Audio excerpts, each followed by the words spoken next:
안녕하세요, 강대원 약사입니다. 오늘은 환절기의 면역에 관해서 말씀드리겠습니다. 환절기는 말 그대로 계절이 변하는 시기인데요. 주로 2월 말에서 4월 그리고 8월 말에서 10월을 의미합니다. 요즘은 기후가 계속 변하기 때문에 그냥 일교차가 큰 시기라고 이해하시는 것도 괜찮을 것 같습니다. 이런 시기에는 알러지 때문에 콧물이나 재채기가 많아지고요. 가려움을 호소하는 분들도 많아지십니다. 그리고 바이러스 때문에 감기도 잘 걸리시고 입술포진이나 대상포진도 많이 발생하는 시기입니다.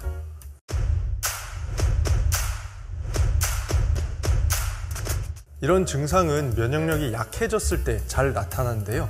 왜 환절기에 면역력이 약해질까요? 그건 바로 우리 몸의 항상성이라는 특성과 연관이 있습니다.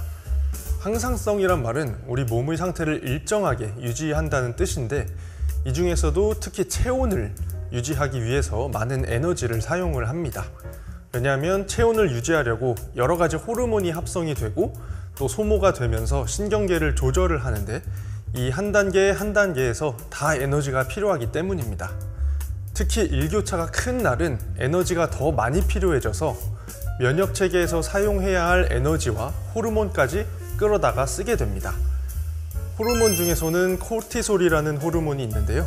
코티솔은 우리 몸이 환경 변화나 스트레스에 적응하게 해주고 염증도 완화시켜주는 효과가 있습니다.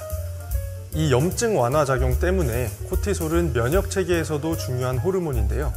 일교차가 심한 환절기에는 이걸 끌어다가 체온 유지에 소모하기 때문에 면역체계가 약해지게 되는 것입니다.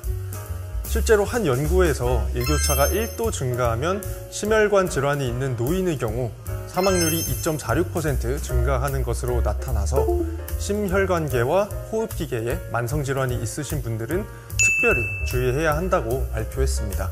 그래서 환절기에는 면역력에 더 신경을 써야 하시는 겁니다.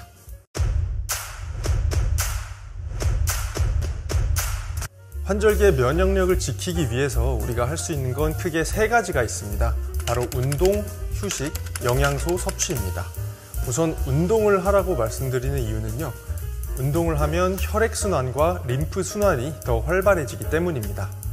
혈액이 잘 돌면 세포들이 자기가 맡은 역할을 잘 할 수 있기 때문에 면역세포도 기능이 좋아지고, 림프순환이 잘 되면 면역세포가 몸속에서 잘 돌아다니게 되고 노폐물 배출에도 도움이 됩니다. 운동 같은 경우는 주 3회 정도, 한 번에 40에서 50분 정도 유산소 운동과 근육 운동을 섞어서 해주시는 게 좋고요. 특히 혈액순환에는 종아리와 허벅지 운동이 도움이 됩니다. 여기서 주의하실 점은 다음날 피곤할 정도로 무리해서 하면 역효과가 나타나게 될 수가 있으니까 적당히 하시는 게 좋고, 일교차가 큰 날에는 운동을 하실 때 걸칠 수 있는 옷도 챙겨주시는 게 좋겠습니다. 두 번째로 휴식인데요.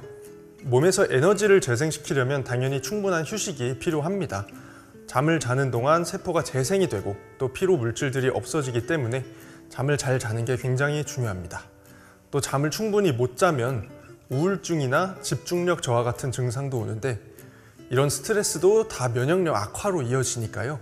규칙적으로 충분히 주무시는 습관을 갖는 게 좋습니다. 마지막으로는 면역에 좋은 영양소를 섭취하는 겁니다. 면역과 관련된 영양소는 굉장히 여러 가지가 있습니다. 크게 구분을 하면 비타민, 미네랄, 그리고 항산화 물질들이 있고요. 비타민은 A, B, C, D, E, 그리고 미네랄 중에서는 아연, 구리, 마그네슘, 철, 코엔자임 Q10, 셀레늄이 연관되어 있는 걸로 알려졌습니다. 항산화 물질에는 몇몇 비타민과 미네랄도 해당이 되는데요. 그 외에도 폴리페놀이나 오메가3도 면역력 향상에 도움이 됩니다. 면역력과 관련된 영양소는 종류가 굉장히 많기 때문에 우리나라 사람들에게 부족한 것으로 알려진 영양소를 몇 가지 말씀드리겠습니다. 2015년도에 국민건강영양조사를 한 결과를 가지고 분석을 해서 우리나라 사람에게 부족한 10가지 영양소를 소개를 했는데요. 그 10개는 칼슘, 칼륨, 비타민 A, C, D, 철분, 셀레늄, 오메가3, 엽산, 리보플라빈이었습니다.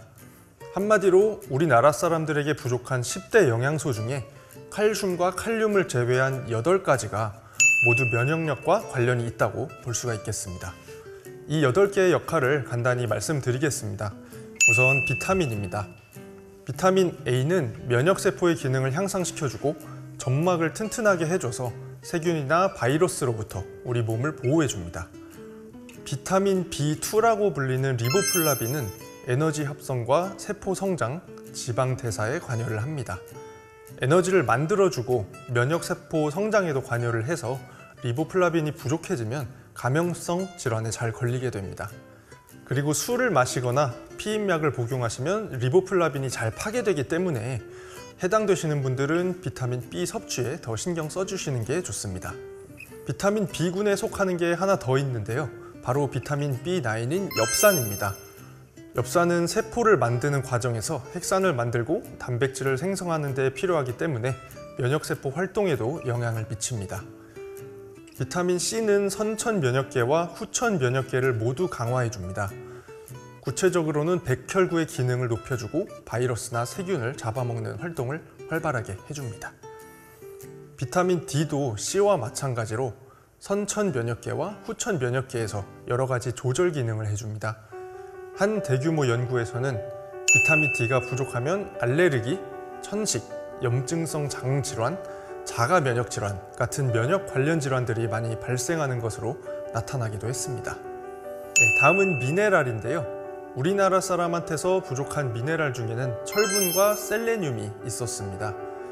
철분은 면역계에서 신호 전달과 세포 활성화에도 필요하고 또 산소를 운반하는 데에도 필요하기 때문에 철이 부족하면 면역력이 약해지게 됩니다. 참고로 철분은 비타민 C와 함께 드시면 흡수율이 높아지니까 같이 드시는 것이 좋습니다. 셀레늄도 면역세포 중에서 T세포와 NK세포를 활성화시키고 암세포를 파괴하는 세포의 기능을 강화시켜줍니다. 그리고 마지막으로 오메가3는 면역세포가 신호물질을 분비하는 데에도 도움이 되고 이게 염증을 가라앉히는 역할까지 해줍니다. 그래서 여기까지가 우리나라 사람들에게 가장 부족한 영양소 10가지 중에서 면역과 관련이 있는 것들이었는데요.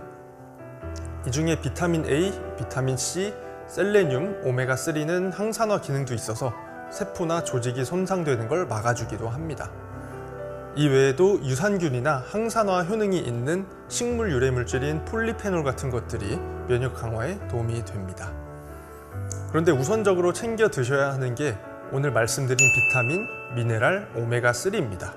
여기서 주의하실 거는 영양소들이 서로 상호작용을 해가면서 세포가 제 역할을 하게끔 해주는 거니까 저 중에 한 가지 마음에 드시는 거를 골라서 많이 드신다고 면역력이 좋아지는 게 아니라 부족한 영양소가 없도록 골고루 드시는 게 중요합니다.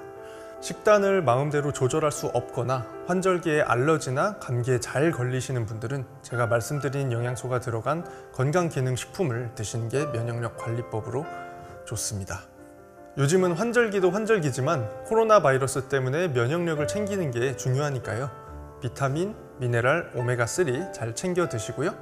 제일 효과가 좋고 중요한 건 예방이니까 체온 조절 잘 하시고 휴식 잘 취하시면서 환절기 잘 넘기시기 바라겠습니다.